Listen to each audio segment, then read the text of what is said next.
So the next man I'm about to introduce, I remember meeting him at a film premiere, and I found out who he was, and I went right up to him, and I stuck up my hand, and I said, "Shalom, ma nashma, I want to go to Israel."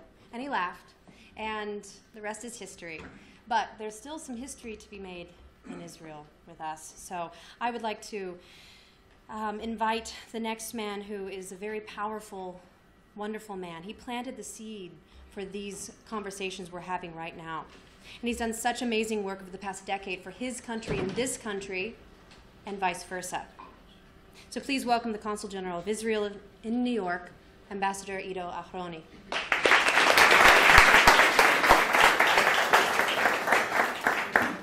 Thank you so much, Anna, for doing this.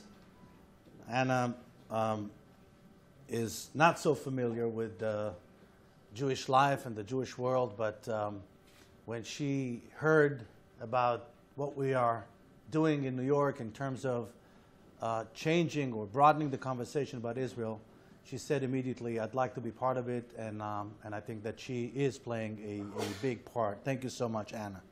Thank you, Russell, for your amazing introduction of the subject of JNF. JNF is indeed a strategic partner for the State of Israel in this effort to broaden the conversation. I'd like to, before I say a few words about the event tonight, I'd like to acknowledge the presence of a few people and to thank, before we roll the event, to Consul for Public Diplomacy, Gil Leiner, and his entire staff. To the people who actually produced the event, Shani Rosanes, Lee Becker, and Michal Wagenfeld. To my own staff, Francine Raubvogel, Dov Hoshander, and Shiran. Where's Shiran Khazan? And of course, to acknowledge the presence of two ambassadors in the audience. One is a former ambassador, one of my mentors in the Foreign Service, Ambassador Uri Barner, who served as Israel's ambassador to Turkey, a post of critical importance, and of course, Israel's first ever sports ambassador, Israeli sporting icon Tal Brody, who is a big part of what we do. Tal Brody, those of you who don't know, was born in Trenton. By the way, I have to tell you a funny story. I was invited to address the Senate of the state of New Jersey, and I thought, what should I tell them? And so I said, you know, one thing we have in common.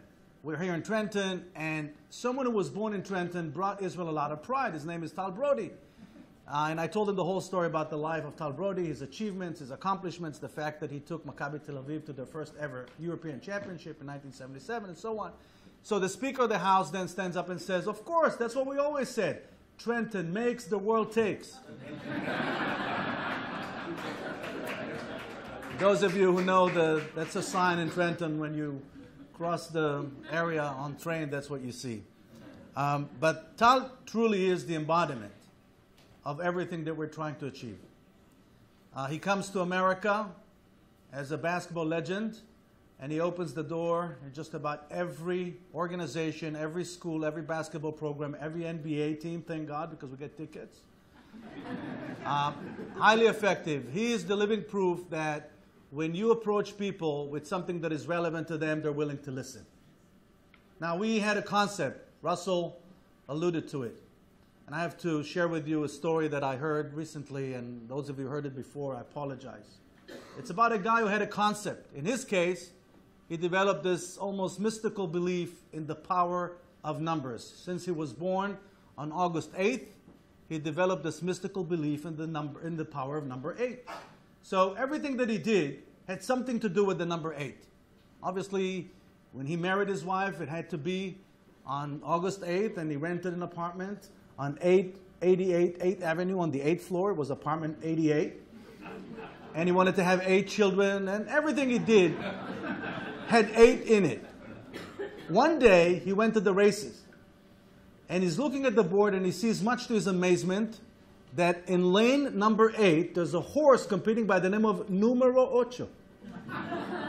He says to himself, this is my lucky day. And of course, he's waiting patiently until it was 8 minutes to 8. And then he goes to ticket window number 8, and he bets his entire life savings, $888,000 on numero ocho. And sure enough, the horse finished 8th.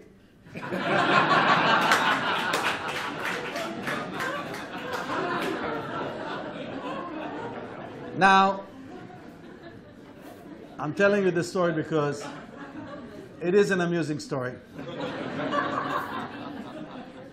But the not so funny side of it is that when you don't realize that it's time to change your concept, then you run into big, big, big trouble. And that's exactly what happened to us. When Russell said brilliantly that Martin Luther King did not say, "I have a nightmare," what he actually meant to say is that no person, no organization, no movement, no country, no city wishes to be defined only by its problems. By constantly arguing with the world, by constantly attempting to win a debate, we were actually playing into the hands of our opposition, of our adversaries, allowing them to define who we are. And we were aggressively defined as a country that has no mercy, that has no compassion, that is making no contribution to the world. While the opposite is the truth. Imagine what would have happened to a human being that came to you, to another person that came to you to have a business deal. And the first thing this person chooses to tell you is that he or she have a huge problem. Let's say they go to see a therapist for the last 20 years and it's not working for them. What are you going to do? Are you going to do business with them? At best, they can expect sympathy from you. But what are the chances they'll be interested in doing business with you? What are the chances they'll be interested in visiting you? What are the chances they'll be interested in getting themselves familiar with your cultural assets?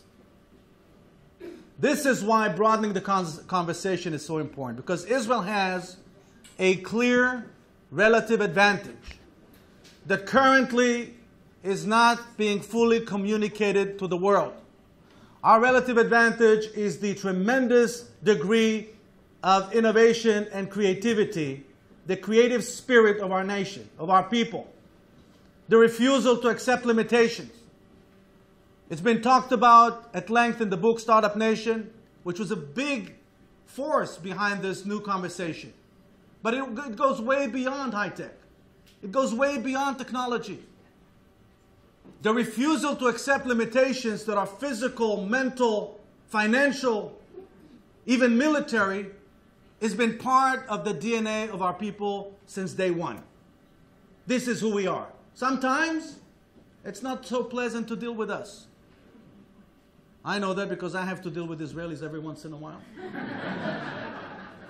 But on the other hand, the very same argumentative nature of our people is the engine that is driving constantly Israeli innovation and Israeli creativity. And we're here to launch this new brand of conferences called BTC, stands for Broadening the Conversation, that will share with you new research, new initiatives, and above all, will create a sense of communal mission, communal sense of purpose.